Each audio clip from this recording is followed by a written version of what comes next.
اعوذ باللہ من الشیطان اللعین الرجیم بسم اللہ الرحمن الرحیم رب اشرح لی صدری ویسر لی امری واحلل عقدۃ من لسانی یفقهوا قولی ان اللہ وملائکتہ یصلون علی النبی یا ایھا الذین آمنوا صلوا علیہ وسلموا تسلیما۔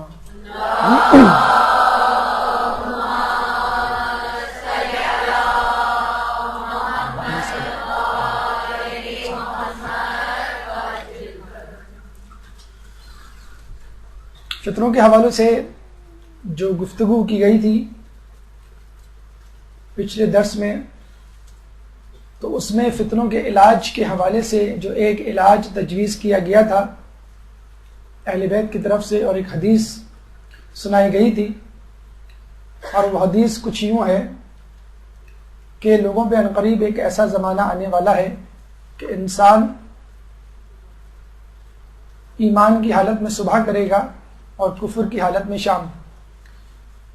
اس زمانے میں وہی شخص محفوظ ہوگا کہ جس کو اللہ تعالیٰ علم کے ذریعے زندہ رکھے۔ چنانچہ علم وہ شے ہے کہ جو فتنوں کا بھی علاج ہے اور روحانی بیماریوں کا بھی مداوا۔ یہاں پر آپ کے سامنے اپنے چھٹے امام جعفر صادق علیہ السلام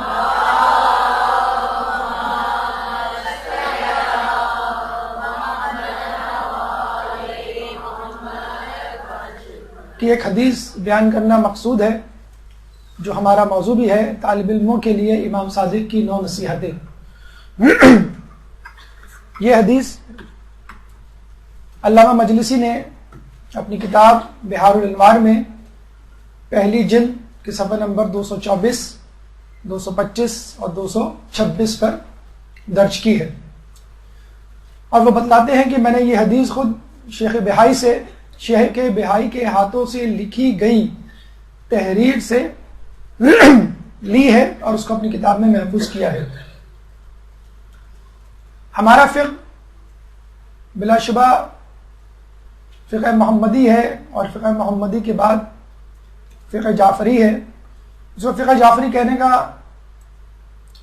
سبب ہی یہی ہے کہ تمام ائمہ میں فقط چھٹے امام کو یہ موقع ملا کہ وہ اپنے فقہ یعنی حقیقی اسلامی فقہ کو مدون کرے، صحیح طور پہ ڈاکیومنٹ کرنے کا آزادانہ طور پر موقع چھٹے امام کو ملا۔ چنانچہ علم کے حوالے سے اور دیگر موضوعات کے حوالے سے چھٹے امام کی جو کاوشیں ہیں تحریری طور پر ہمارے پاس کافی تعداد میں موجود ہیں۔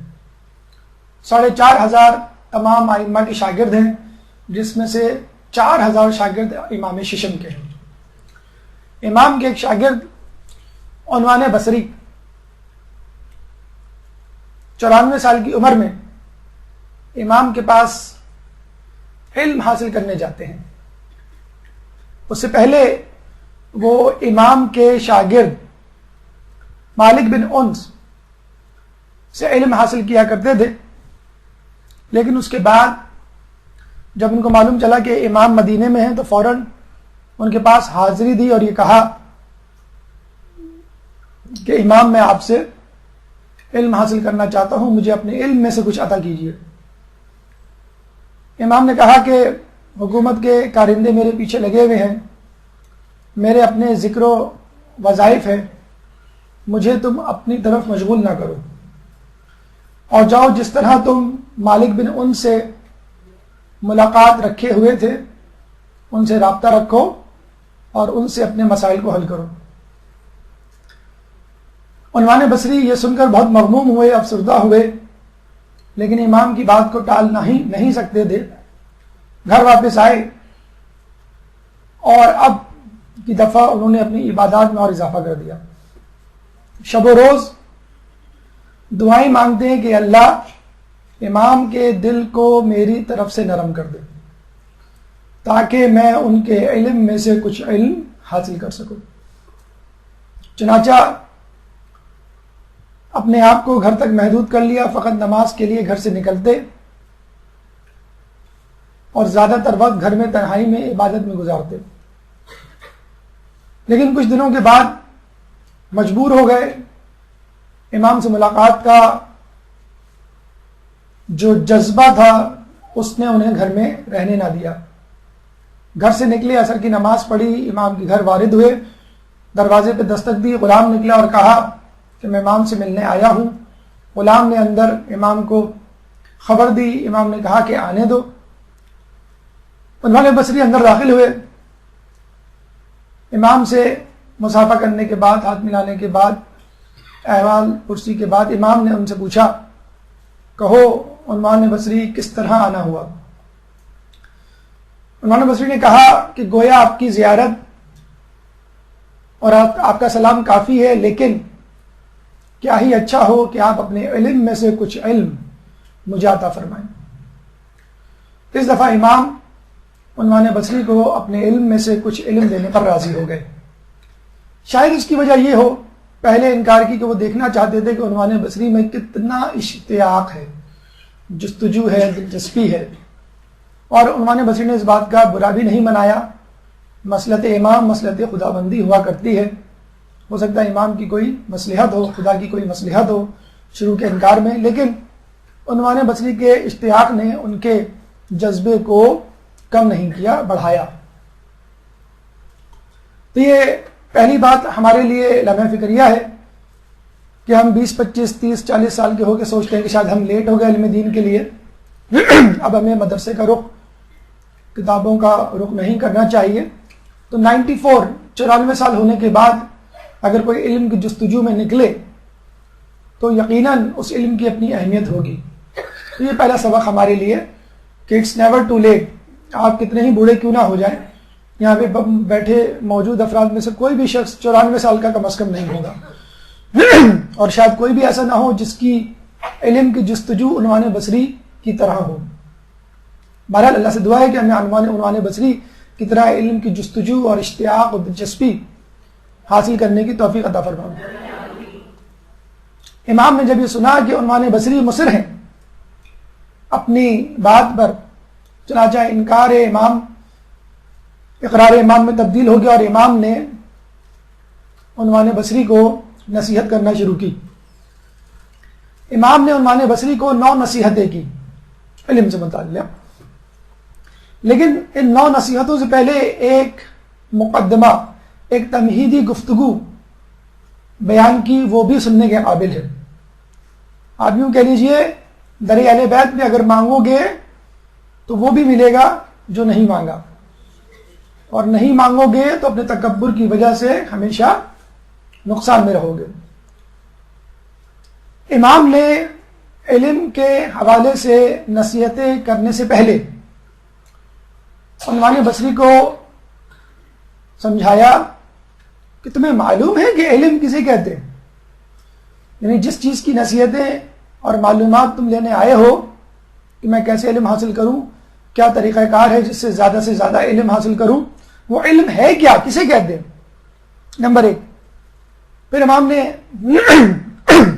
ایک تمہیدی گفتگو یہ شروع کی کہ اگر تم طالب علم ہو, علم کو طلب کرنے والے ہو, تو کیا تمہارے اندر طالب علم کی شرائط پائی جاتی ہیں. امام نے طالب علم کی شرائط کو واضح کیا, اور یوں امام نے علم کی 9 نصیحتوں سے پہلے جو مقدماتی اور تمہیدی گفتگو کی, اس میں خود 9 نصیحتیں شامل تھیں. ابھی ہم گفتگو شروع کریں گے تو انشاءاللہ ایک ایک آنکھ پہ سامنے آئیں گی. تو امام نے سب سے پہلے جو گفتگو کی وہ علم کی تعریف کے حوالے سے کی. پہلے پوچھا تمہیں معلوم ہے علم کسے کہتے ہیں, پھر کہا کہ حقیقی علم سیکھنے سکھانے پر موقوف نہیں, حقیقت میں علم ایک ایسا نور ہے جو اس دل و دماغ اور دل و قلب پر جاری ہوتا ہے جسے اللہ تعالی ہدایت کرنا چاہتا ہے. امام نے گویا علم کی تعریف تو کی, لیکن علم کی 3 صفات بھی بتلا دی. نمبر 1, علم سیکھنے سکھانے پر موقوف نہیں. یہ نہیں کہا کہ علم سیکھنے سکھانے سے نہیں آتا ہے, لیکن فقط سیکھنے سکھانے پر موقوف نہیں. علم ایک ایسا نور ہے, یہ دوسری تعریف, دوسری صفت. نمبر 3, اس دل و قلب پر جاری ہو جاتا ہے جسے اللہ تعالیٰ ہدایت کرنا چاہتا ہے, تیسری تعریف. اس کا مطلب کیا ہوا کہ علم فقط سیکھنے سکھانے سے نہیں آیا تھا. آپ آئے, آپ نے درس لیا, کتاب کھولی, مجلس سنی, کیا علم آ جائے گا؟ نہیں. علم اس وقت تک نہیں آئے گا جب تک آپ اپنے آپ کو ہدایت کے لیے اللہ کے سامنے حاضر نہ کر دیں. علم ایک نور ہے, اور نور کا فائدہ یہ ہوتا ہے کہ چیزیں اپنی جگہوں پہ نظر آ جاتی ہیں. جب لائٹ جاتی ہے تو آپ کو کچھ پتہ نہیں ہوتا کون سی چیز کہاں ہے. اپنے گھر میں, جس گھر میں آپ 20, 25, 30, 50 سال سے رہ رہے ہیں, لائٹ چلی جائے تو آپ جہاں ہوتے ہیں وہیں ٹھہر جاتے ہیں. ٹارچ نکالتے ہیں, موبائل نکالتے ہیں, ماچس کی تیلی جلاتے ہیں, ایک قدم بھی آگے نہیں بڑھاتے. اگر بڑھاتے بھی ہیں تو اپنے ہی گھر میں روشنی کی عدم موجودگی کی بنا پر گرتے پڑتے جاتے ہیں. تو جو شخص اندھیرے کی وجہ سے, نور کے عدم فقدان کی وجہ سے اپنے ہی گھر میں گر پڑے, تو علم کے بغیر انسان اپنی زندگی, جس کے اگلے لمحے کے بارے میں نہیں معلوم, کتنا گرے پڑے گا, کتنے حادثات سے دوچار ہوگا. جیسے گاڑی کی ہیڈ لائٹ بھی نہ ہو, سڑکوں پہ روشنی بھی نہ ہو, اور چاند بھی غائب ہو, ستارے بھی نہ ہو, تو آپ اندازہ لگا لیجئے انسان کتنے بڑے حادثات سے دوچار ہو سکتا ہے. تو علم انسان کو حلال حرام کی تمیز سکھاتا ہے, اچھے برے کی تمیز سکھاتا ہے, اور اگر نہیں سکھاتا تو پھر یہ علم نہیں. اسرائیل, جس کی آبادی کراچی سے بھی کم ہے, کروڑ سے بھی کم ہے, ہر سال 500 PhDs پیدا ہوتے ہیں. تمام مسلمان ممالک جو کہ 54 کی تعداد میں ہیں تقریباً, 500 PhDs پیدا نہیں کر سکتے. اسرائیل میں ہر سال 500 PhDs پیدا ہوتے ہیں, پورے اسلامی ممالک, جس میں سے 54 میں سے 34 تو نکال دیں, کیونکہ اب سعودی لیڈ الائنس میں وہ شامل ہیں. جس گروپ کی رہنمائی آل سعود کرے تو اس گروہ کا, اس ملک کا خدا ہی حافظ. تو جتنے رہ گئے ہیں یا تمام ممالک میں جو ہے وہ 500 PhD, لیکن ہم یہ فخر سے کہتے ہیں کہ ہمارا ایک مجتہد ان کے 500 PhD سے بہتر ہے, کیونکہ وہ نہ صرف ہدایت حاصل کرتا ہے اس علم سے, بلکہ لوگوں کو ہدایت دیتا بھی ہے. جبکہ اسرائیل, جاپان, امریکہ, یورپ, کینیڈا میں جو PhDs کرتے ہیں, ان کا ٹارگٹ ہدایت نہیں ہوتا, ان کا ٹارگٹ ریسرچ, تحقیق, دریافت, سہولت اور ترقی, انسان پر احسان یا انسان کی زندگی کو مزید سہل اور آسان بنانا, انسانیت کو بہتر نہیں بنانا. یہ ٹارگٹ نہیں ہے ان کا کہ انسانیت کو کیسے بہتر بنایا جائے. موبائل کے ماڈلز ہر 6 مہینے بعد بدل رہے ہیں, لیکن کبھی بھی موبائل کمپنیز یہ نہیں بتلاتی اس موبائل کا غلط استعمال کس طرح ہو سکتا ہے, اس کے کیا کیا نقصانات ہیں, کبھی نہیں بتاتے. نہ ٹی وی والوں نے بتایا, نہ فون والوں نے بتایا, نہ موبائل, نہ کمپیوٹر, کسی نے نہیں بتایا. تو یہ جو علم ہے, اگر وہ علم ہدایت نہ دے, وہ نور کی طرح صحیح اور غلط کو ممیز نہ کرے, تو وہ علم ہی نہیں ہے. اس کا مطلب یہ ہوا کہ علم حاصل کرنے سے پہلے علم کی تعریف ذہن میں ہونی چاہیے, کیونکہ بسا اوقات انسان جو چیز حاصل کرنا چاہتا ہے وہ نہیں حاصل کرتا, کچھ اور حاصل کر لیتا ہے, اور یہ سمجھتا ہے کہ میں نے وہ چیز حاصل کر لی. مثلا ایک لطیفہ مشہور ہے کہ ایک دیہاتی شہر میں آیا, الیکٹرانکس مارکیٹ میں گیا اور دکان والے سے کہا کہ مجھے یہ ٹی وی دے دو, کتنے کا ہے؟ دکاندار نے کہا کہ میں تم کو یہ ٹی وی نہیں دے سکتا. وہ سمجھا شاید میں دیہاتی ہوں, اس لیے گھر گیا, کپڑے بدلے, اچھے لباس کو زیب تن کیا, اور ٹوٹی پوٹی اردو انگلش میں کہا یہ اس ٹی وی کا کیا پرائز ہے. دکاندار نے کہا تم کل بھی آئے تھے اور میں نے سمجھایا تھا کہ میں یہ ٹی وی نہیں دے سکتا. تو اس نے کہا اچھا مجھے کم از کم یہی بتا دو کہ کیوں نہیں دے سکتے. تو دکاندار نے کہا یہ ٹی وی نہیں مائکرو ویو ہے, یہ ٹی وی نہیں بلکہ مائکرو ویو ہے. تو آپ ٹی وی سمجھ کے مائکرو ویو گھر میں لے آئیں تو آپ بتائیں کیا دیکھیں گے اس پہ, یا مائکرو ویو سمجھ کے ٹی وی گھر میں لے آئیں تو اس میں آپ کیا گرم کریں گے. بہرحال آئندہ اس لطیفے پہ مت ہنسیے گا, کیونکہ امریکہ نے ایسا مائکرو ویو بنا لیا ہے جس میں ٹی وی موجود ہے. ہاں, اب ہنسی آپ کی بجا ہے. پہلے اس کے بعد علم کی تعریف کے بعد امام نے طالب علم کی 3 شرائط پیش کی. مطلب بالکل ایسا ہی ہے کہ اگر کوئی طالب علم کسی اسکول میں جائے اور یہ کہے کہ استاد مجھے پڑھا دیں، تو استاد پوچھتے ہیں کیا آپ اس اسکول کے طالب علم ہیں؟ جی نہیں. آپ نے ایڈمیشن لیا؟ جی نہیں. آپ کا یونیفارم کہاں ہے؟ وہ بھی نہیں موجود. کون سی کلاس میں؟ نہیں معلوم. تو بھائی جب آپ اس اسکول میں نہیں ہیں، یونیفارم نہیں ہے، رجسٹریشن نہیں کروائی، فیس نہیں جمع کروائی، کس بات کے اسٹوڈنٹ آپ؟ ریکوائرمنٹس تو پوری کریں آپ. امام نے کہا کہ اگر تم طالب علم ہو تو کیا تم نے طلب علم کی 3 شرائط مکمل کر لی ہیں؟ اگر وہ مکمل کر لی ہیں شرائط تو پھر میں تم کو بتاؤں، اور نہیں کی تو پہلے ان شرائط کو مکمل کرو. امام نے طالب علم کی 3 شرائط بیان کی. نمبر 1، حقیقت عبودیت کی تلاش. امام نے کہا کہ علم حاصل کرنے سے پہلے تم اللہ کے بندے بنو، اللہ کی بندگی اختیار کرو، پھر جو ہے تم علم حاصل کرو گے. دیکھیں اللہ تعالیٰ نے اپنے محبوب رسول اللہ کو کئی ناموں سے پکارا ہے. اللہم صلی اللہ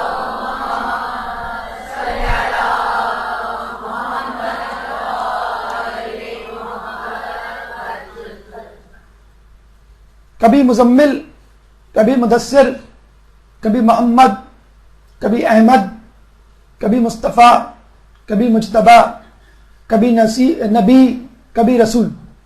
لیکن جب اپنے پاس بلایا تو کیا کہہ کے بلایا؟ سبحان الذی اسری بعبدہ من المسجد الحرام الی المسجد الاقصی.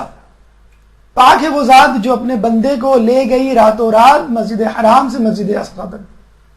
ماں اپنے بیٹے کے کتنے ہی نام رکھے، لیکن جب پیار سے بلاتی ہے تو وہ نام لیتی ہے جو اس کو محبوب ہوتا ہے. آجا میرا لڈو میرے پاس، میں نے تیرے لیے ایک چیز رکھی ہے. آجا میری گڑیا میرے پاس آ کے بیٹھ جا. تو اللہ تعالیٰ اپنے نبی کے لیے بھی پسند نہیں کرتا کہ اس کو نبی پکارے، رسول پکارے، احمد پکارے. نہیں، اللہ کا بندہ پکارے گا تو اس کو معراج عطا ہوگی. تو اللہ کے رسول کو جب بلایا گیا تو اللہ کا بندہ کہہ کے، کسی عہدے سے نہیں پکارا. میں تیرا معبود ہوں، تو میرا بندہ ہے.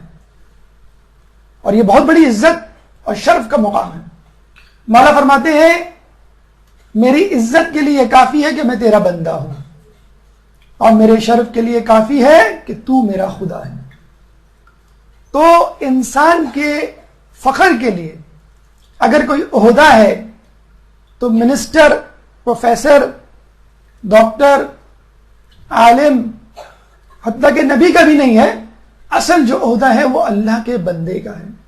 اگر انسان اللہ کا بندہ بن جائے تو پھر پتہ نہیں کہاں پہنچ سکتا ہے. اور ہمارا کیا حال ہے؟ ایک پولیس والے نے اسکوٹر والے کو روکا، کاغذات دکھاؤ. اسکوٹر والے نے کہا تمہیں معلوم نہیں میں کس کا بندہ ہوں؟ کس کے بندے ہوں؟ میں 90 کا بندہ ہوں. سوری آپ جا سکتے ہیں، میں نے غلطی سے روک لیا آپ کو. دوسرے بائک والے کو روکا، رک جا بھائی لائسنس دکھائیں. آپ کو معلوم نہیں ہے میں کس کا بندہ ہوں؟ کس کا؟ 70 کا بندہ ہوں. 70 کلفٹن سے زیادہ واقعی نہیں. ایک زمانے میں جب بے نظیر تھی تو بہت مشہور تھا 70 کلفٹن. 70 کا بندہ ہوں. ٹھیک ہے بھائی آپ بھی جائیں. ایک اور بندہ آیا، بھائی آپ کس کے بندے ہیں؟ میں 007. 007 اچھا برٹش نیشنل. جی میں برٹش نیشنل ہوں.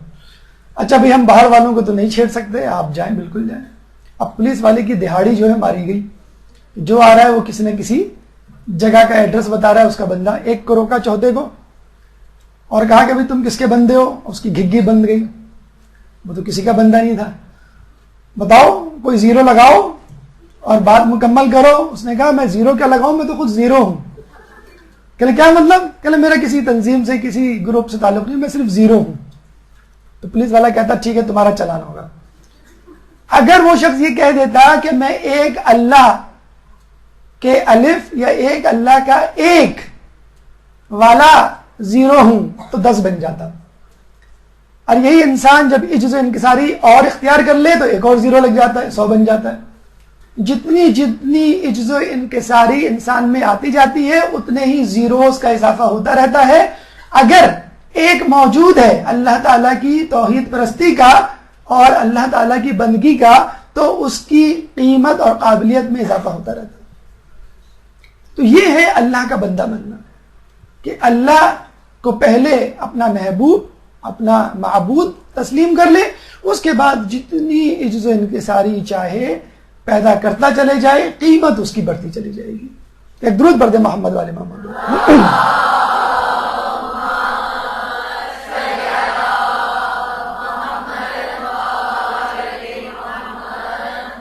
امام علم، طالب علم کی شرائط بیان کر رہے ہیں.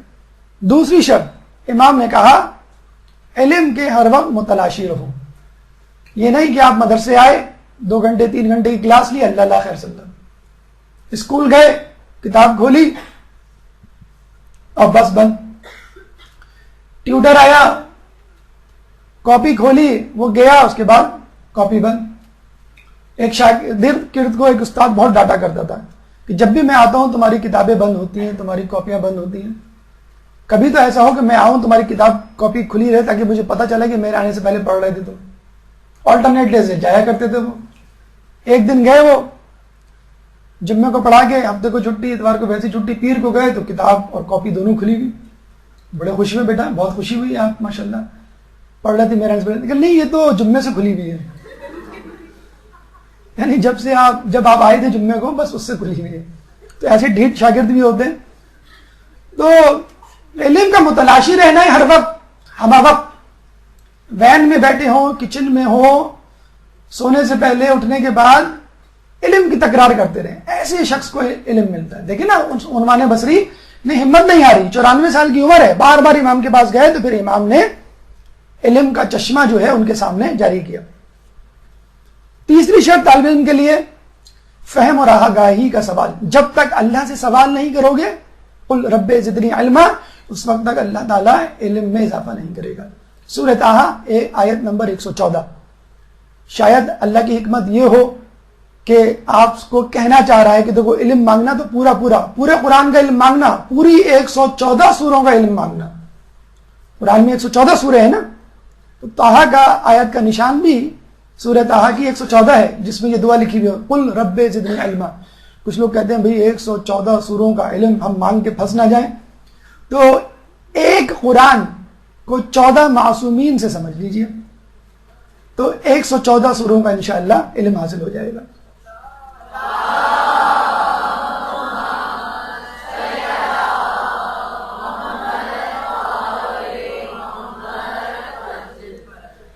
عنوان بصری کو اور ہم کو بھی 2 باتیں تو سمجھ میں آ گئی طالب علم کی شرائط کے حوالے سے.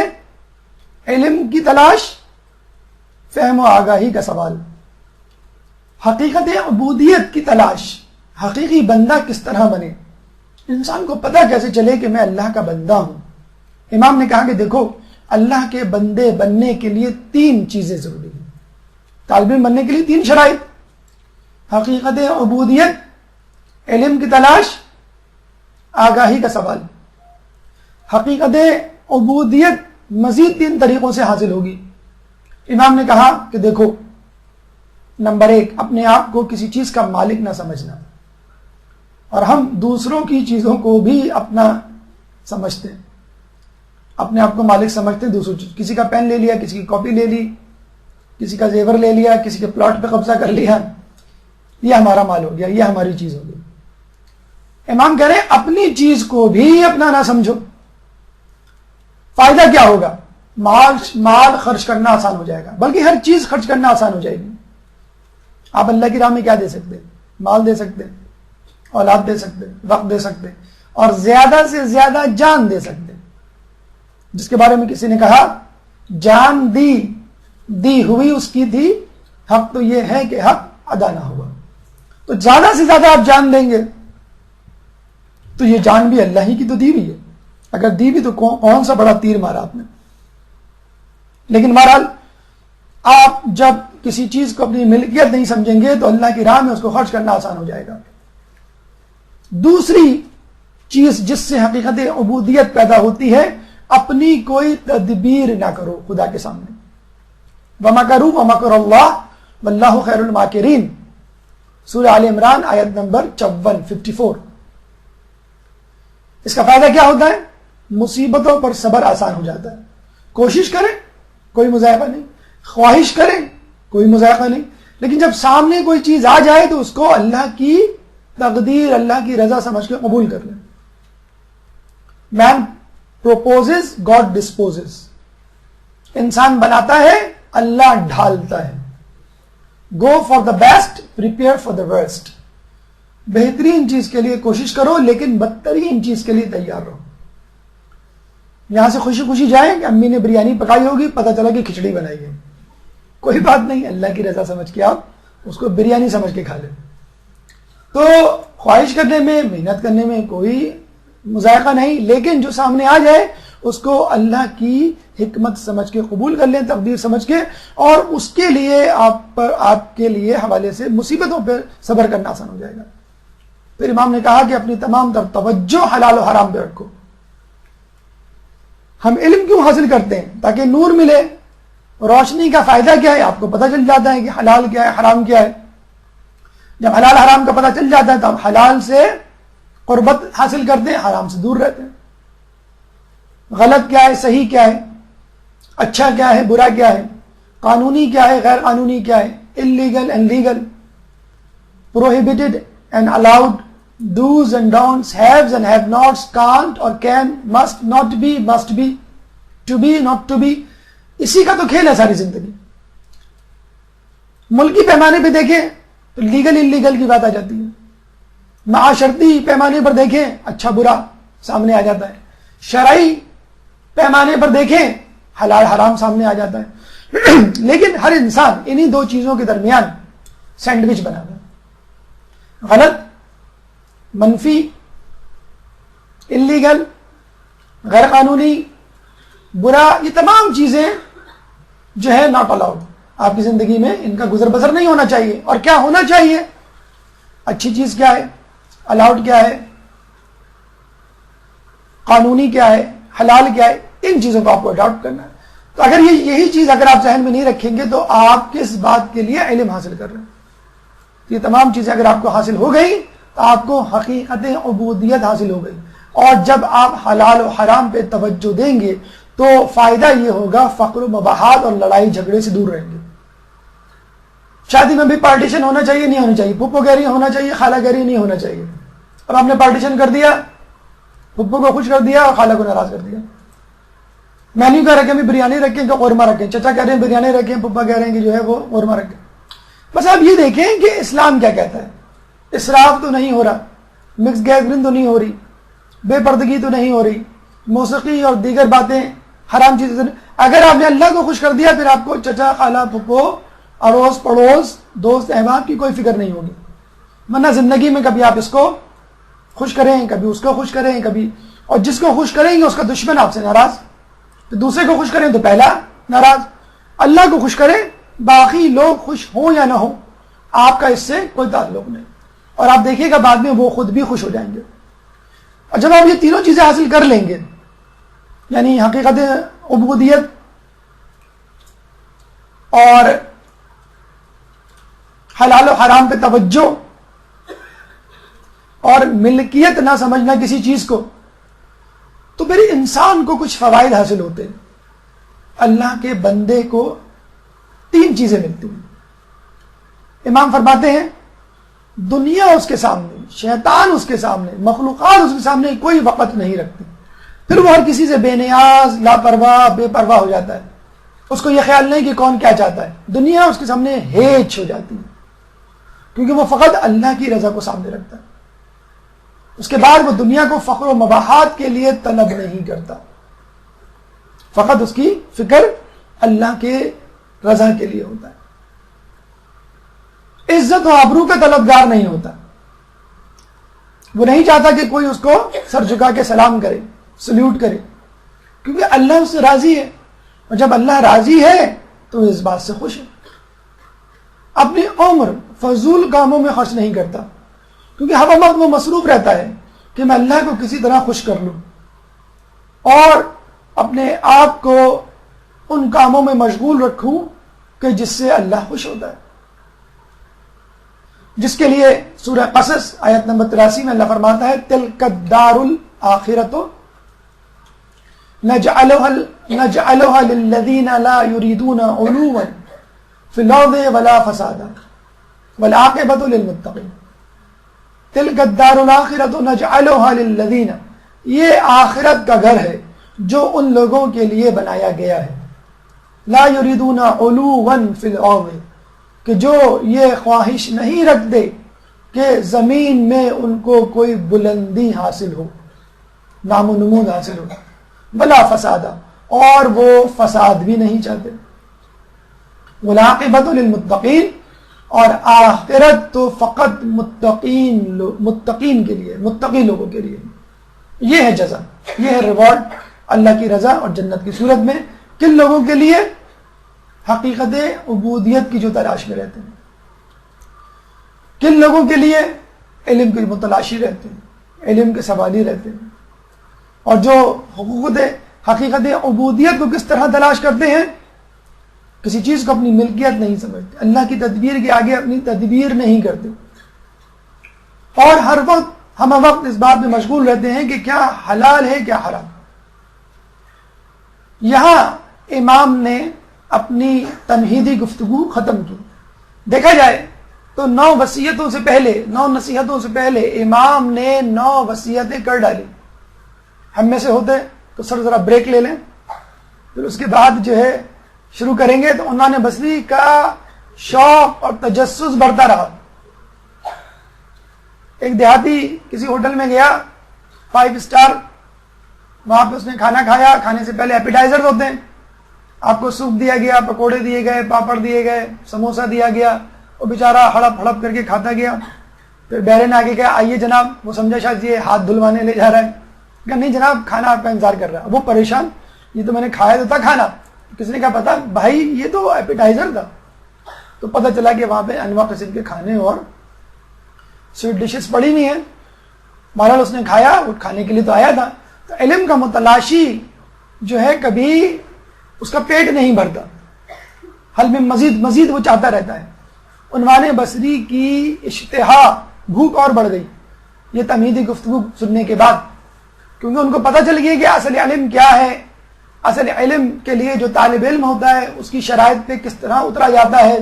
اب تو وہ اور اس علم کو حاصل کرنے کے لیے آمادہ ہو گئے، اور امام سے فرمایا امام مجھے وصیت کیجیے، مجھے نصیحت کیجیے۔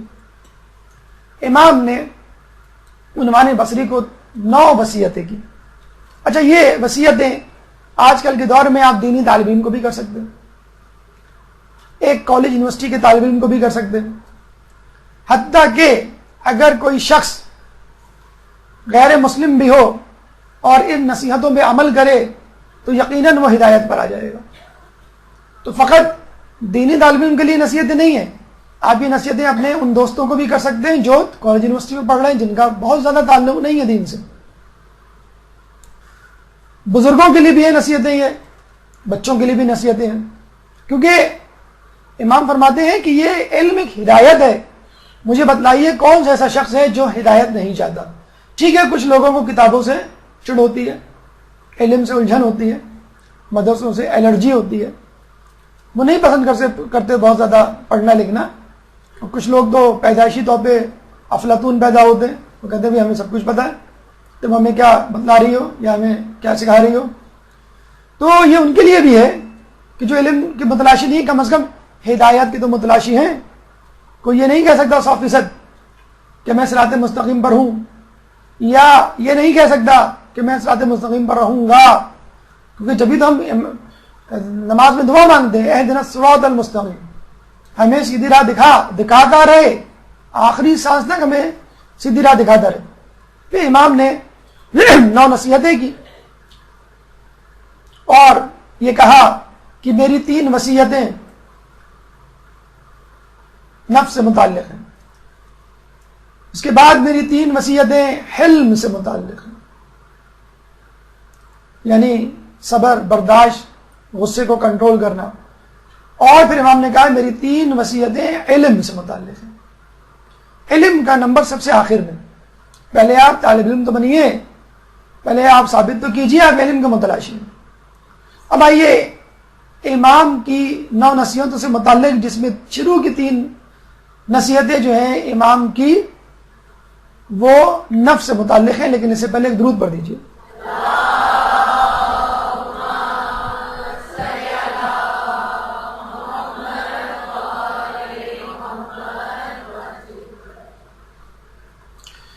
امام نے کہا کہ جس چیز کی تمہیں طلب و خواہش نہیں اس کے کھانے سے پرہیز کرو، کیونکہ اس سے حماقت اور دیوانگی پیدا ہوتی ہے۔ شادی بیاہ میں جاتے ہیں، کھانا کھا لیا، ڈکار لے لی، ارے آپ نے کباب چکھے؟ کہاں ہے کباب؟ وہ آگے جو ٹیبل ہے وہاں پڑے، بھاگے بھاگے آپ گئے فوراً، پتہ واجب ہے اور نہیں کیا تو کفارہ دینا پڑے گا، کباب چکھے۔ اس کے بعد کہا ارے آپ نے وہ گوشت چکھا، وہ کڑھائی دے نہیں، کننا جو گوشت ہوتا ہے وہ آپ بھاگے بھاگے دوسرے کارنر پہ گئے۔ یعنی واجب ہے کہ شادی بیاہ یا دعوتوں میں جو ڈشیں موجود ہیں ہر ڈش کو چکھنا۔ میدا بھی پریشان ہو جاتا ہے کہ میں بوری بازار میں آ گیا کہ ہر قسم کی ڈشز، ہر قسم کی چیزیں جو ہے وہ یہاں پر موجود ہے۔ پھر جو ہے وہ میٹھا میں آئس کریم بھی ہے، کسٹرڈ بھی ہے، کھیر بھی ہے، ایسٹ اور ویسٹ کا امتزاج ہے۔ آپ نے کہا نہیں تھوڑا تھوڑا سب چکھ لوں، یہ چکھنے کا ایک بڑا مسئلہ ہے ہمارے یہاں، ہر چیز جو ہے وہ چکی جائے۔ ایک دوست کسی دوست کے یہاں گئے، وہ کھانا کھا رہا تھا، اس نے کہا بیٹھیے کھانا کھائیے، کہنا نہیں میں کھانا کھا کے آیا ہوں۔ کہنا نہیں تھوڑا سا چکھ تو لیں۔ چلیں آپ کہہ رہے ہیں تو میں چکھ لیتا ہوں، ویسے تو میں کھا کے آیا ہوں۔ اب وہ بیٹھے چکھنے کے لیے، چکھتے چلے گئے۔ میزبان کھانا ختم کر کے بیٹھا ہوا ہے اور کبھی ان کو دیکھتا ہے، کبھی اپنے گھر کو، کبھی اپنے دسترخوان کو دیکھتا ہے۔ جب کھانا کھا لیا تو ان سے کہا کہ آپ واقعی کھانا کھا کے آئے تھے؟ کہنا ہاں۔ اور یہ آپ نے چکھا تھا؟ کہنا ہاں۔ آئندہ آپ چکھیے گا اپنے گھر میں، کھانا میرے ساتھ کھائیے گا۔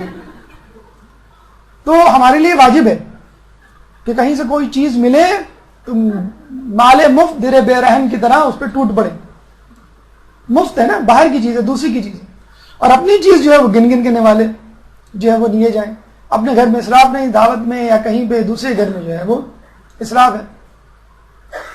تو ہر چیز چکھنا، ہر چیز کھانا، جس کی خواہش نہیں ہے وہ بھی کھانا، اس سے انسان کے اندر حماقت اور دیوانگی پیدا ہوتی ہے۔ تو ضروری نہیں ہے کہ جو بھی چیز آپ کے سامنے رکھی ہو تھوڑا تھوڑا تھوڑا آپ کو ہر چیز جو ہے وہ چکھا دی جائے۔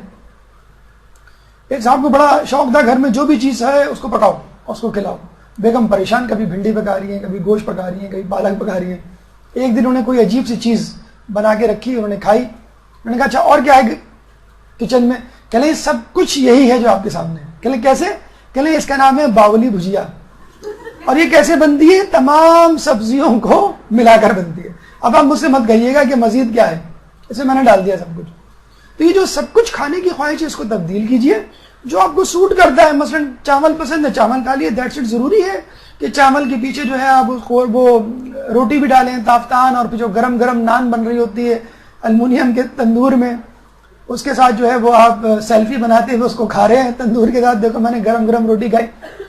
تو جو کھانا آپ کو سوٹ کرتا ہے طبیعت کو، ٹھیک ہے وہ کھائیں، جو کھانا سوٹ نہیں کرتا اس کو چھوڑیں۔ حماقت اور دیوانگی پیدا ہوتی ہے، آج سے یاد رکھ لیجئے۔ جو چیز نہیں کھانی، طبیعت نہیں ہو رہی، زبردستی اس کو جو ہے، اب پیزا نہیں پسند تو بھائی نہیں کھاؤ پیزا۔ کوئی ضروری ہے اپنے آپ کو ترقی پسند ثابت کرنے کے لیے پیزا کھانا؟ ٹھیک ہے مجھے نہیں پسند، مجھے نہاری پسند ہے، ٹھیک ہے آپ نہاری کھا لیں۔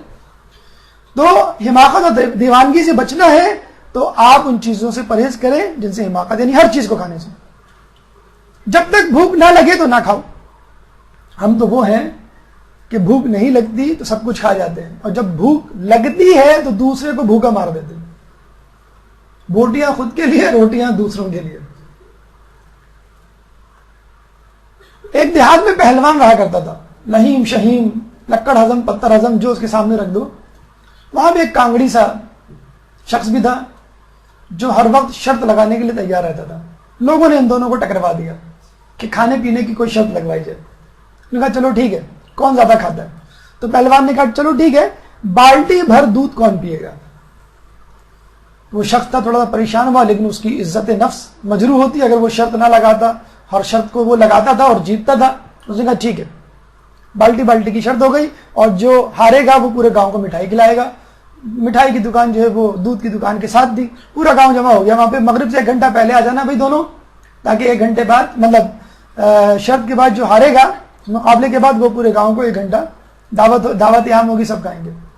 اب وہ بیچارہ پہلوان تو پہنچ گیا، بالٹی اس کے سامنے پڑی ہوئی ہے اور وہ گال ٹپکا کے دیکھ رہا ہے کب میں پیوں۔ وہ کانگڑی صاحب جو تھے وہ غائب ہیں، لوگ انتظار کر رہے ہیں، آ نہیں رہے۔ مغرب میں 10 منٹ رہ گئے، ہانپتے کانپتے بھاگتے ہوئے آئے کہ کہاں رہ گئے تھے بھائی؟ اگر تمہیں نہیں مقابلہ کرنا تو چلے جاتے، منع کر دیتے پہلے سے۔ کہنے نہیں میں پوری تیاری کے ساتھ آیا ہوں۔ ٹھیک ہے چلیں شروع کریں. تو جو دبلے پتلے صاحب نے کہا کہ آپ شروع کریں, میں تو پی لوں گا, فکر نہ کریں آپ. وہ بڑا حیران ہوا, مسکرایا پہلوان. اس نے جو ہے بالٹی ہاتھ میں لی اور پی, لیکن آدھی بالٹی سے زیادہ نہیں پی سکا. تھک ہار کے اس نے رکھ دیا کہ میں پیوں گا تو الٹی ہو جائے گی, تم پیو. لوگوں کو یقین تھا کہ پہلوان نے آدھی بالٹی پیے تھے, یہ تو کم از کم آدھی سے بھی آدھی پیے گا. اس بندے نے ماشاءاللہ بالٹی منہ سے لگائی اور جب رکھی تو بالٹی خالی ہو چکی تھی. اس کے بعد وہ آدھی بالٹی بھی پی گیا, پہلوان کی بچی بھی. لوگوں نے کہا خیریت تو ہے, کیسے پی گئے تم؟ کہنے یہ نہیں پوچھو کہ میں دیر سے کیوں آیا. کہنا ہاں چلو وہ بھی بتا دو. کہیں گے میں شک میں مبتلا تھا کہ پوری بالٹی پی سکتا ہوں کہ نہیں, اس لیے پہلے پی کے آیا تھا. میں پی کے آیا تھا, پریکٹس کر کے آیا تھا, مجھے یقین ہو گیا میں پی سکتا ہوں, تو پھر میں نے جو ہے آ کے بالٹی پی. تو انسان کا جو ہے وہ میدا ہے, ہمت ہے, مطلب چاہیں تو آپ کر سکتے ہیں, لیکن پھر آپ طالب علم کی صف سے جو ہے وہ غائب ہو جائیں گے. جب کھانا کھانے لگو تو حلال کھاؤ, بسم اللہ پڑھ کر کھاؤ, اور پیغمبر کی اس حدیث کو پیش نظر رکھو. یعنی جب بھوک لگے اور اپنی مرضی مزاج کے مطابق غذا موجود ہو, ٹھیک ہے پھر آپ کھائیں, لیکن حلال کھائیں. حلال کیسے کھائیں بھائی؟ چھلکے والی مچھلی ہونی چاہیے. باہر ہم کھا نہیں سکتے. انچولی میں ایک مچھلی والا آ گیا ہے, شیعہ لوگ ٹوٹ پڑے اس کے اوپر, یہ جو ہے صحیح مچھلی دے گا. مرغی بھائی صحیح ذبح کی ہے کہ نہیں؟ ہاں بھائی صحیح ذبح کی ہے. پیسے نکال لیں گے, مرغی والے نے پوچھ لیا یہ حلال کے ہیں؟ آپ پریشان, مارنے مورنے کو دوڑے. کیوں؟ اس کا حق ہے. جب آپ اس سے پوچھ رہے ہیں کہ جو تم جانور بیچ رہے ہو حلال ہے کہ نہیں, تو اس کو بھی حق ہے وہ آپ کے پیسے کے بارے میں پوچھیں حلال ہے کہ نہیں. تو حلال غذا کے دو رخ ہیں, بیرونی اور اندرونی, داخلی اور خارجی, ایکسٹرنل انٹرنل. ایکسٹرنل کیا ہے؟ ذبیحہ ٹھیک ہے, چھلکوں والی ہے کہ نہیں, وغیرہ وغیرہ. انٹرنل کیا ہے؟ آپ کی آمدنی حلال ہے کہ نہیں. امام مظلوم نے عمر سعد کے لشکر کی طرف دیکھ کر جو خطبہ دیا تھا اس کے آخر میں کیا کہا تھا؟ مجھے معلوم ہے میری باتیں تم پر اثر نہیں کریں گی, کیونکہ تمہارے پیٹ حرام سے بھرے ہوئے. امام کی جب باتیں نہیں عمل کریں گی تو امام کی حدیثیں, قرآن کی آیات کیسے کس پر اثر کریں گی؟ لوگ کہتے ہیں کہ مجلسوں میں جاتے ہیں, آنسو نہیں نکلتے, درس سنتے ہیں, اثر نہیں ہوتا, قرآن پڑھتے ہیں, سمجھ نہیں آتا. تو اپنے کھانے کو دیکھیے, اپنی غذا کو دیکھیے, حلال ہے کہ حرام ہے. جب کھانا کھاؤ تو بسم اللہ پڑھو, کہ بسم اللہ پڑھنے سے شیطان شریک کار نہیں ہوتا, کھانے میں شریک نہیں ہوتا. اور پیغمبر کی اس حدیث کو پیش نظر رکھو کہ پیٹ سے برا برتن, برابر نہیں, یہ ہے برا برتن اور کوئی نہیں جسے انسان بھرتا ہے. یعنی بہت احتیاط سے اس پیٹ کو بھرنا ہے. اپنے پیٹ سے بڑا برگر کھانے کی کوشش نہ کریں. بل بورڈز پہ جو ملٹی نیشنل کمپنی کے برگرز ہوتے ہیں وہ یقیناً بہت بڑے کر کے دکھائے جاتے ہیں, اور جب اندر داخل ہو تو پتہ لگا کہ ہتھیلی کے اوپر بھی نہیں آ رہا, ہتھیلی سے بھی چھوٹا برگر, جیسے کوائن رکھ دیو آپ کی ہتھیلی پہ.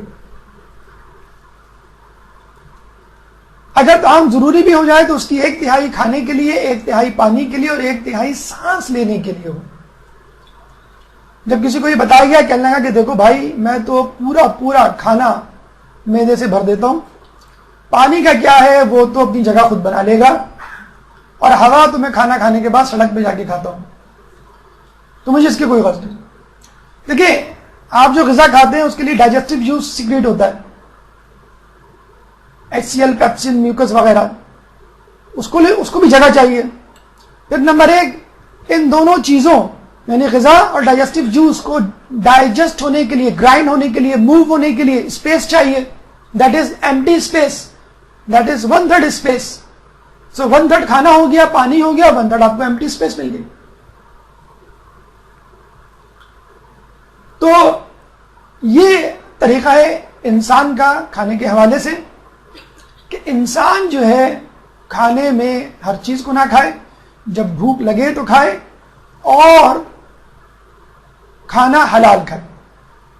اب یہاں بھی ایک سوال پیدا ہوتا ہے, عنوان بصری امام کے پاس علم کے حوالے سے کچھ حاصل کرنے آئے تھے, لیکن لگ رہا ہے کہ کوئی بدہضمی کا مریض ڈاکٹر کے پاس آیا ہوا ہے اور پوچھا ڈاکٹر صاحب پیٹ خراب ہے, کچھ دوا بتا دیں, احتیاط بتا دیں, اور ڈاکٹر بھی احتیاط بتا رہا ہے. اس میں علم کہاں گیا؟ اور جو یہ امام نے کہا کہ 3 نصیحتیں نفس سے متعلق ہیں, تو نفس کہاں گیا؟ یعنی غذا کا نفس سے کیا تعلق، غذا کا علم سے کیا تعلق. 9 حدیثوں میں 3 حدیثیں جو امام نے بتائیں شروع میں نصیحتیں، اس میں علم اور نفس کہا گیا.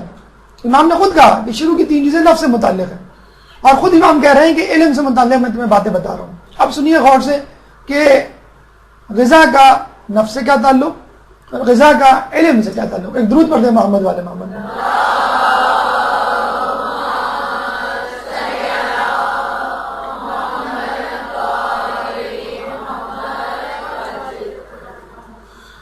غذا اور نفس کا یعنی تزکیہ نفس کا کیا تعلق. یحییٰ علیہ السلام اتنا زیادہ گریہ کیا کرتے تھے کہ شیطان کو بھی ایک دفعہ یحییٰ علیہ السلام پر رحم آ گیا، اور یحییٰ علیہ السلام سے کہا کہ یحییٰ تم اتنا روتے ہو کہ میرا دل بھی تم پر آ گیا، کہو میں تمہاری کیا خدمت کر سکتا ہوں. یحییٰ علیہ السلام نے موقع غنیمت جانا اور یہ کہا کہ یہ بتاؤ تم سب کو مختلف جالوں سے پھنساتے ہو، میرے لیے کون سا جال تیار کر کے رکھا ہوا ہے. تو شیطان نے کہا کہ میں آپ کو رات میں زیادہ کھلا کر اور صبح عبادت میں سستی کروا کر اپنے جال میں پھنساتا ہوں. یحییٰ علیہ السلام نے کہا کہ خدا کی قسم آج کے بعد سے میں رات کو زیادہ نہیں کھاؤں گا. شیطان نے کہا خدا کی قسم آج کے بعد سے میں کسی کو نصیحت نہیں کروں گا. ایک نبی کو زیادہ کھلا کر اپنی راہ سے ہٹانے کی کوشش کر رہا ہے، تو ہم کس کھیت کی مولی. Soup of the soup of the soup, کیا پدی کا شوربہ. تو یہ ہے تعلق تزکیہ نفس کا غذا سے. عمر سعد اور اس کے لشکریوں کے بارے میں بھی امام کی حدیث سن لی، یحییٰ علیہ السلام کا بھی پیغام سن لیا. اب علم کا غذا سے کیا تعلق. بحیثیت مجموعی امام علم اور غذا کے حوالے سے بات کر رہے ہیں. دیکھیے جب انسان کھانا کھاتا ہے، غذا معدے میں جاتی ہے، معدے سے خون میں جذب ہوتی ہے، اور خون اس غذا کو جگر میں لے کے جاتا ہے.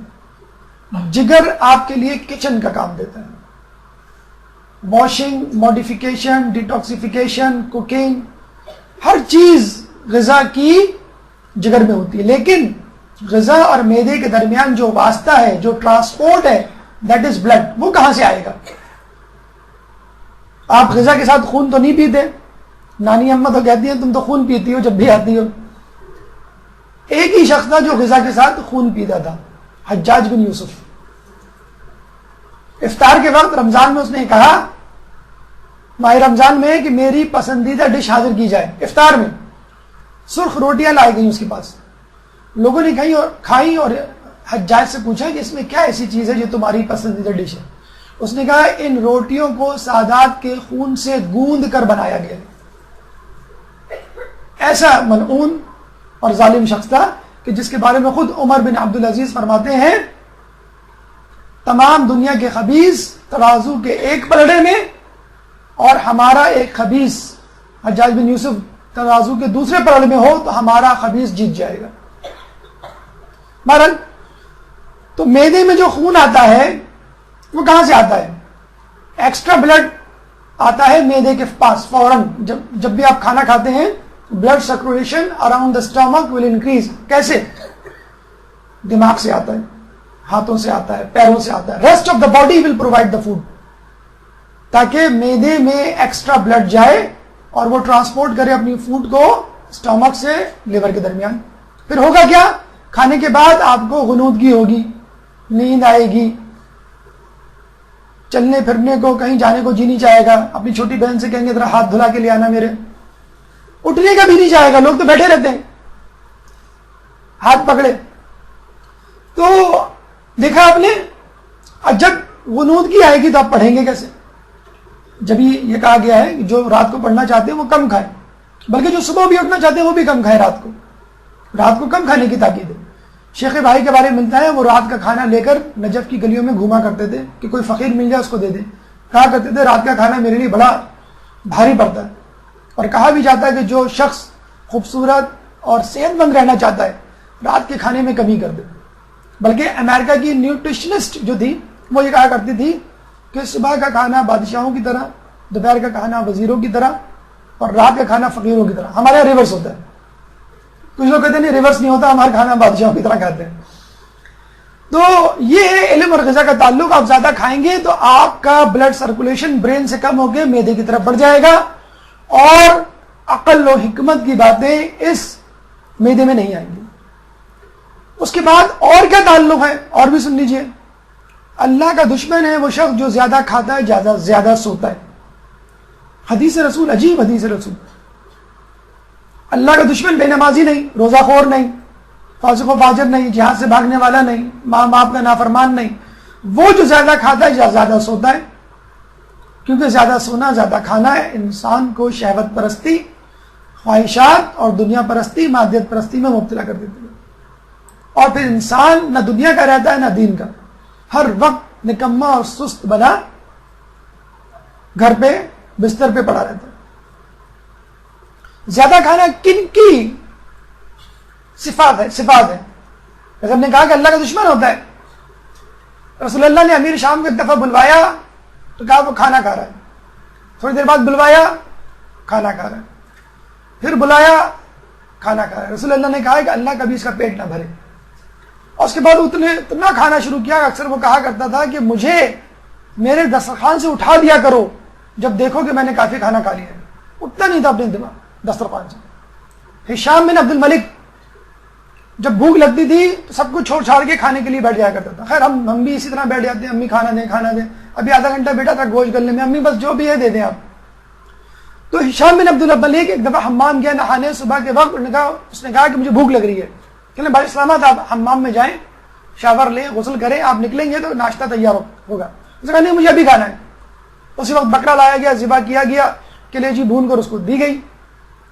کہتے ہیں وہ گرم گرم سیخوں کے کباب جب اس کے سامنے لائے جاتے تھے, آپ کو معلوم ہے جو بادشاہ وغیرہ ہوتے ہیں ان کی جو قلت ہوتی ہے, لباس ہوتا ہے, اس میں بیل سلیو ہوتی ہے. بیل سلیو کا ایک زمانے میں فیشن نکلا تھا, اب ختم ہو گیا. اب تنگ فیشن زیادہ آ گئے اور ڈھیلے فیشن ختم ہو گئے. یہ بڑا خطرناک ماحول ہے. تو بیل سلیو ہوتی تھی تو وہ جو ہے سیخ کباب کہ کباب جو ہے اپنی آستین سے اتارتا تھا. کیسے پتا چلا؟ ہارون رشید نے اپنا ذاتی میوزیم بنایا, اپنے آباء و اجداد کی چیزوں کو جمع کیا. کسی کے جوتے ہیں, کسی کا لباس, کسی کا تاج, کسی کا تخت وغیرہ وغیرہ. ایک جگہ اس کو لباس شاہی نظر آیا جس میں چربی کی بو آستینوں میں سے. پہلا کہ یہ آپ کے جد ہشام بن عبد الملک کا ہے جو کھانا گرم گرم آستین سے اٹھا کے کھایا کرتے تھے. بنو امیہ کا ایک بادشاہ تھا, تالاب بنایا تھا اس نے شراب کا, اسی میں نہاتا تھا اور اسی میں جو ہے وہ پیتا تھا. تو یہ زیادہ کھانا, حرام کھانا انسان کو اہل بیت کا بھی دشمن بناتا ہے اور اللہ کا بھی دشمن بناتا ہے. فقط حرام کھانا ہی حرام نہیں, غلط نہیں, زیادہ کھانا بھی انسان کو دین سے دور لے جاتا ہے. اب امام نے حلم سے متعلق 3 نصیحتیں کی. ایک درود پڑھ دیں محمد وآل محمد.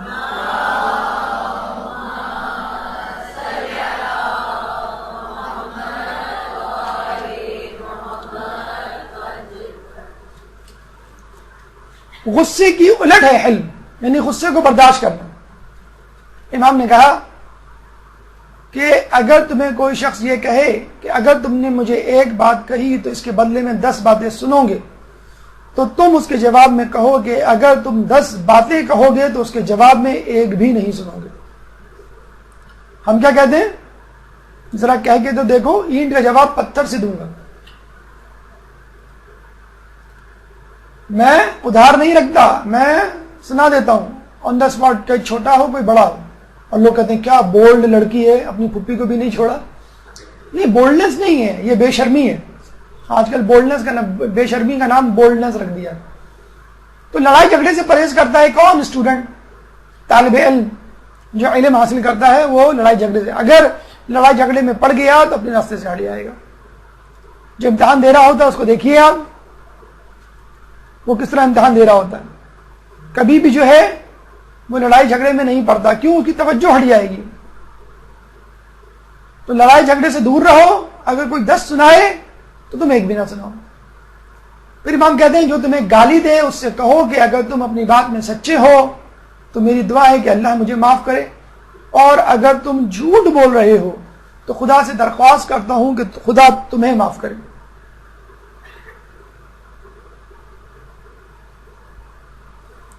امام کی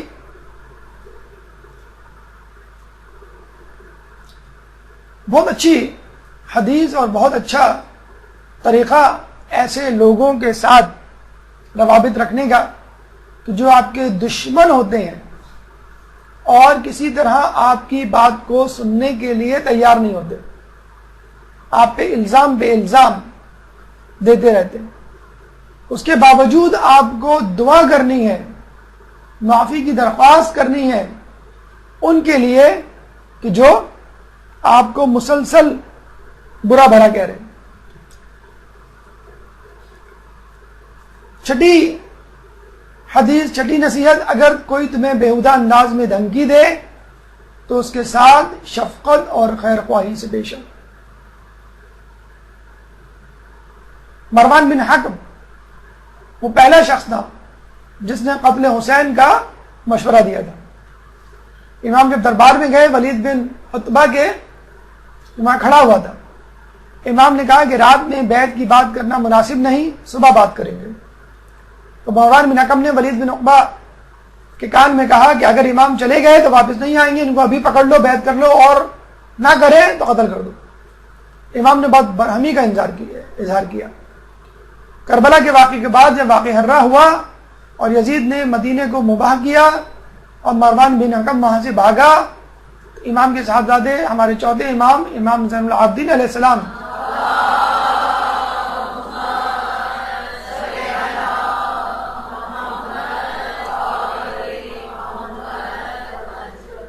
اس کو راستے میں ملے، ڈرتے ڈرتے ان سے مدد کی درخواست کی۔ امام نے اس کو اناج دیا، امام نے اس کو پناہ دی۔ بڑا حیران ہوا، امام سے پوچھا کہ آپ نے مجھے پہچانا نہیں؟ یعنی میں وہی تو ہوں جو امام حسین کو قتل کرنے کے درپے تھا۔ امام نے کہا کہ نہیں، ہم تمہیں پہچان گئے۔ تو وہ لوگ جو کربلا کے فاؤنڈر تھے، کربلا برپا کرنے میں پیش تھے، ان کو ائمہ نے جگہ دی، کھانا دیا اور پناہ دی۔ یہ انداز ہوا کرتا تھا۔ دوسرے امام، امام حسن علیہ السلام کے پاس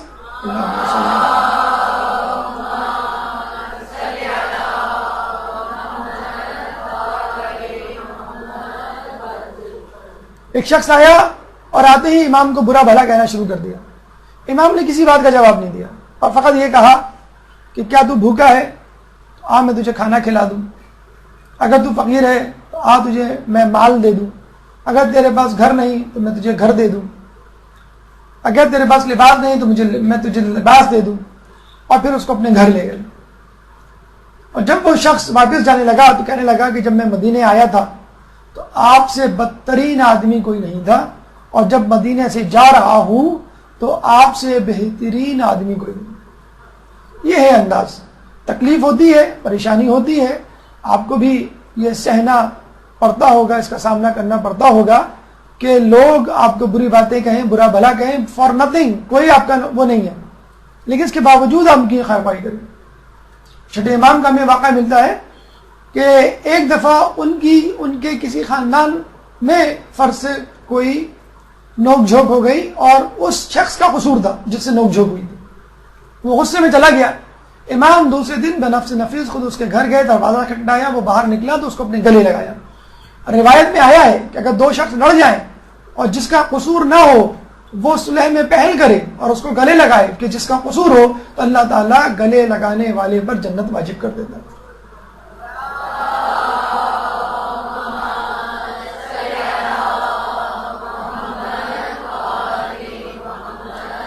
تو ہم میں سے کتنے لوگ ہیں جس پہ عمل کرتے ہیں؟ ایک مدرسے میں کچھ طلباء اپنے استاد کے پاس، ایک طالب علم اپنے استاد کے پاس گیا اور کہنے لگا، استاد کئی دنوں سے محسوس کر رہا ہوں کہ روحانی ترقی نہیں ہو رہی۔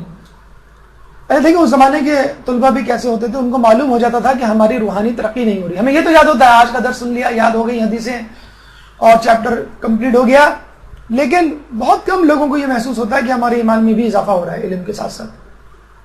تو امام سے کہا، استاد سے کہا کہ کئی دنوں سے محسوس کر رہا ہوں کہ روحانی ترقی نہیں ہو رہی۔ تو استاد نے کہا کہ کیا تمہاری کسی سے کوئی کینہ پروری دشمنی ہے؟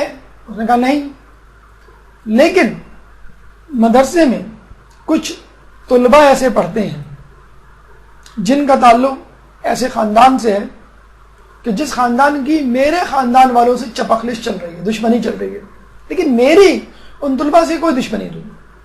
استاد نے پھر بھی کہا حفظ ما تقدم کے طور پہ تم اپنی طرف سے کچھ اقدام کرو، اور اس کو ایک ٹاسک دیا، ہوم ورک دیا کہ وہ طلباء جب کلاس کے اندر جائیں تو تم پیچھے جا کر ان کی جوتیوں کو سیدھا رکھنا شروع کرو۔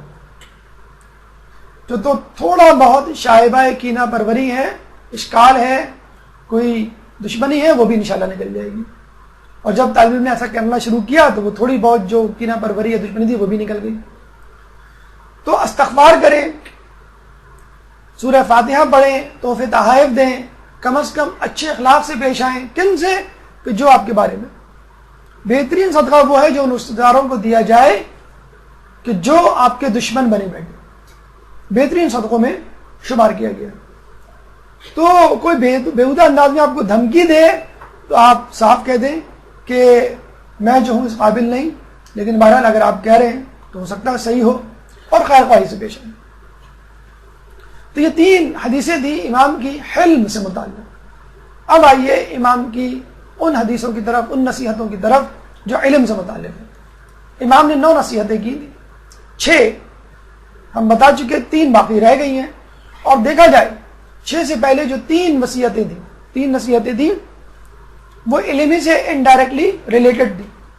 تو ڈائریکٹلی علم سے متعلق امام نے فقط 3 نصیحتیں کی، 6 اور 9، 15 نصیحتیں تو امام نے علم کے لیے زمین کو ہموار کرنے کے حوالے سے کی۔ ہم کہتے ہیں کہ بھائی ہمیں اناج چاہیے، ہمیں سبزیاں اگانی ہیں، ہمیں پھل اگانا ہے، تو پہلے آپ زمین کو ہموار کریں، زمین میں سے گھاس پھوس نکالیں، زمین کو پانی دیں، اس کے بعد بیج اگائیں گے تو کچھ نکلے گا۔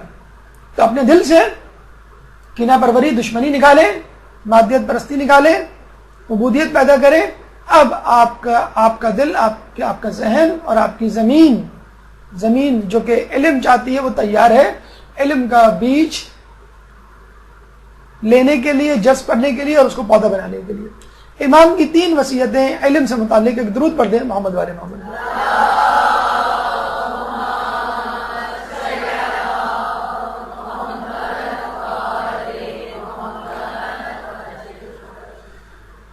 پہلی نصیحت یا 7ویں نصیحت، جن چیزوں کو نہیں جانتے علماء سے پوچھو، البتہ یہ خیال رہے کہ ان کی لغزش ڈھونڈنے اور آزمائش کے طور پر سوال نہ کرو۔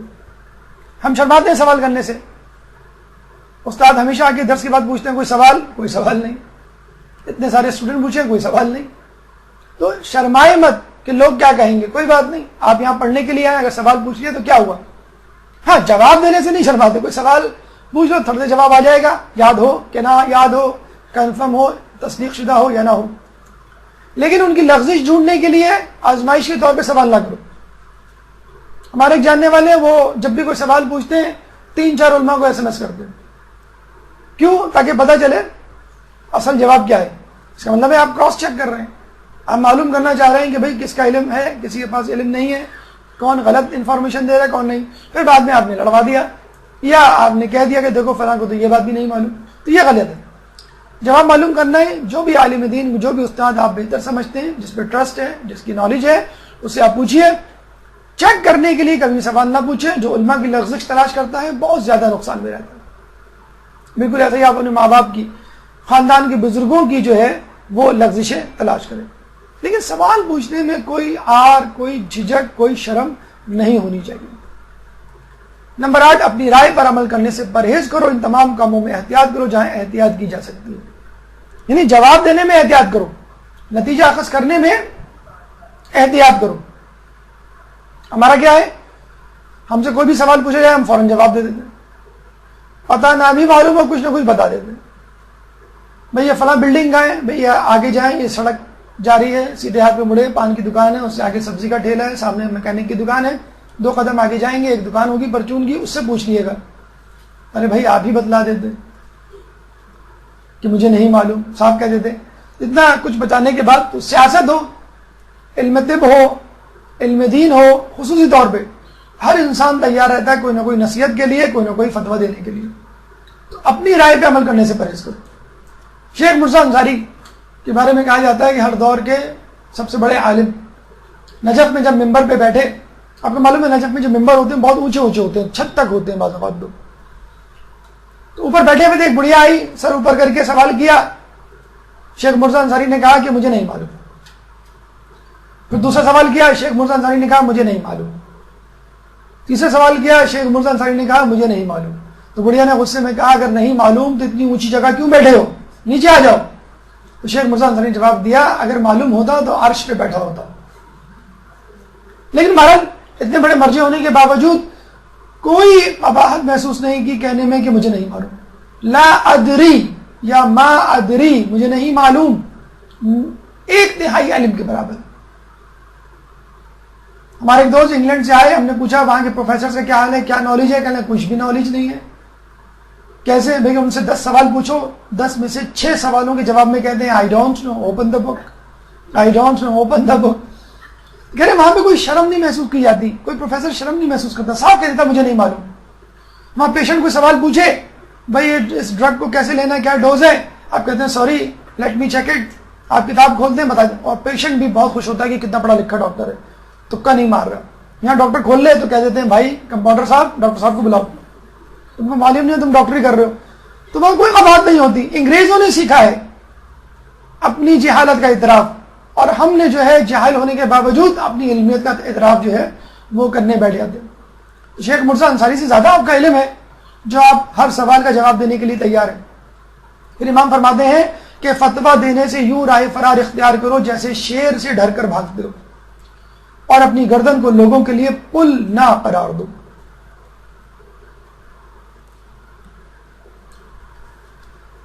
بلا سوچے سمجھے ہم فتویٰ دے دیتے ہیں، بعض مکمل ہونے سے پہلے جواب دے دیتے ہیں۔ سید مہدی بحر العلوم کے بارے میں کہا جاتا ہے کہ اتنے مقدس، اتنے عالم تھے کہ لوگوں کو بعض اوقات شک ہوتا تھا کہ کہیں یہی تو امام مہدی نہیں، یہی تو امام زمانہ نہیں۔ ایک دفعہ لوگوں نے آ کے سوال پوچھا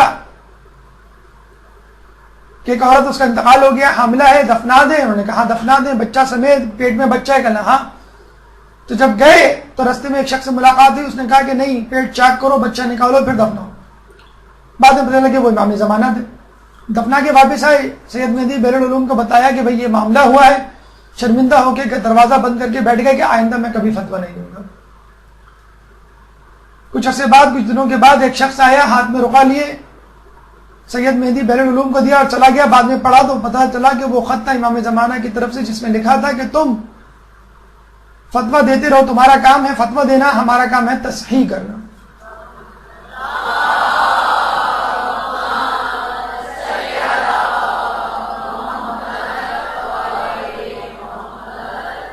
تو آپ احتیاط کریں، مکمل طور پہ چھان پٹک اور تفتیش اور تحقیق کے بعد جواب دیں۔ فوری طور پہ جمپ ٹو دا کنکلوژن یا نتائج نکالنا اور اپنی طرف سے جواب دینا یا قیاس کرنا ترک کریں، اور اس طرح بھاگیں جیسے شیر سے بھاگتے ہیں، اور اپنی گردنوں کو لوگوں کے لیے پل نہ قرار دیں۔ یعنی کسی نے آپ سے مسئلہ پوچھا، آپ نے جو ہے وہ جواب دے دیا، اور جواب دینے کے بعد وہ شخص آپ کے جواب پر عمل کر بیٹھا، اس کے اوپر تو کوئی ذمہ داری عائد نہیں ہوگی، لیکن آپ کے اوپر ذمہ داری عائد ہوگی۔ خصوصی طور پہ فقہ کے معاملے میں بہت زیادہ جو ہے وہ احتیاط کرنی چاہیے۔ تو سوال کرنے میں تعامل نہ کریں، سوال کرنے میں جو ہے وہ نہ شرمائیں نہ جھجکیں، لیکن جواب دینے میں جھجکیں اور شرمائیں، اور حد المقدور جو ہے جواب دینے سے گریز کریں کہ جب تک آپ کو جو ہے جواب نہ معلوم ہو جائے۔ امام نے جب یہ 9 نصیحتیں مکمل کر دیں تو ابو عبداللہ کو کہا، یعنی اپنے صحابی کو، کہ ابو عبداللہ اب یہاں سے جاؤ، میں نے جو تمہیں نصیحت کرنا تھی کر دی، اب میرے ذکر و وظیفے کا وقت ضائع نہ کرو کیونکہ مجھے اپنے نفس کا بہت خیال ہے۔ دیکھیں امام بتلا رہے ہیں، یہ بھی ایک نصیحت ہے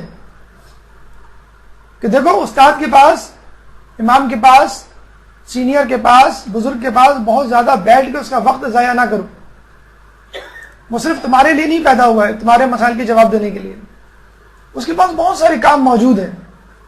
جو کرنے کے ہیں، اور اگر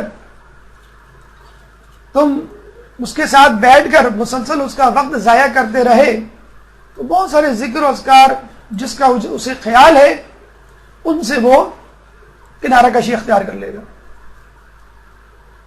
ایک شخص مولا کی شہادت کے بعد ممبر پہ بیٹھا اور کہنے لگا سلونی سلونی قبل ان تفقدونی، پوچھ لو اس سے پہلے کہ میں گزر جاؤں.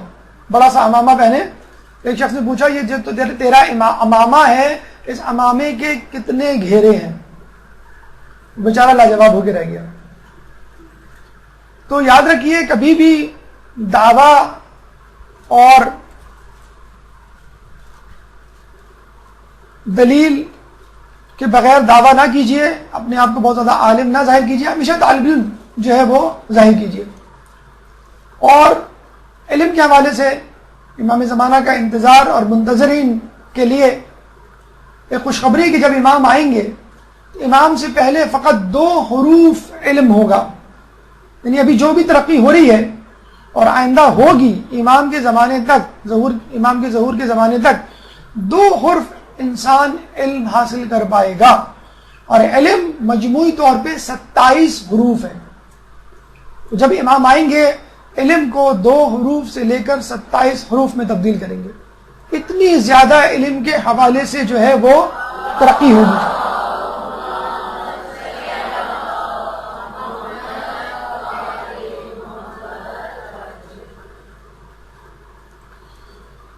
یہ حدیث بحر الانوار پہ جلد نمبر 1 صفحہ نمبر 225، 24، 25 اور 26 پر موجود ہے.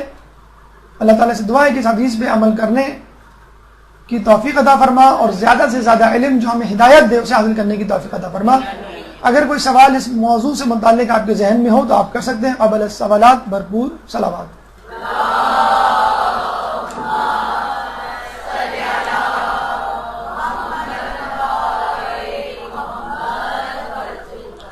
برحمتك يا أرحم الراحمين وصلى الله على محمد وآله الطاهرين.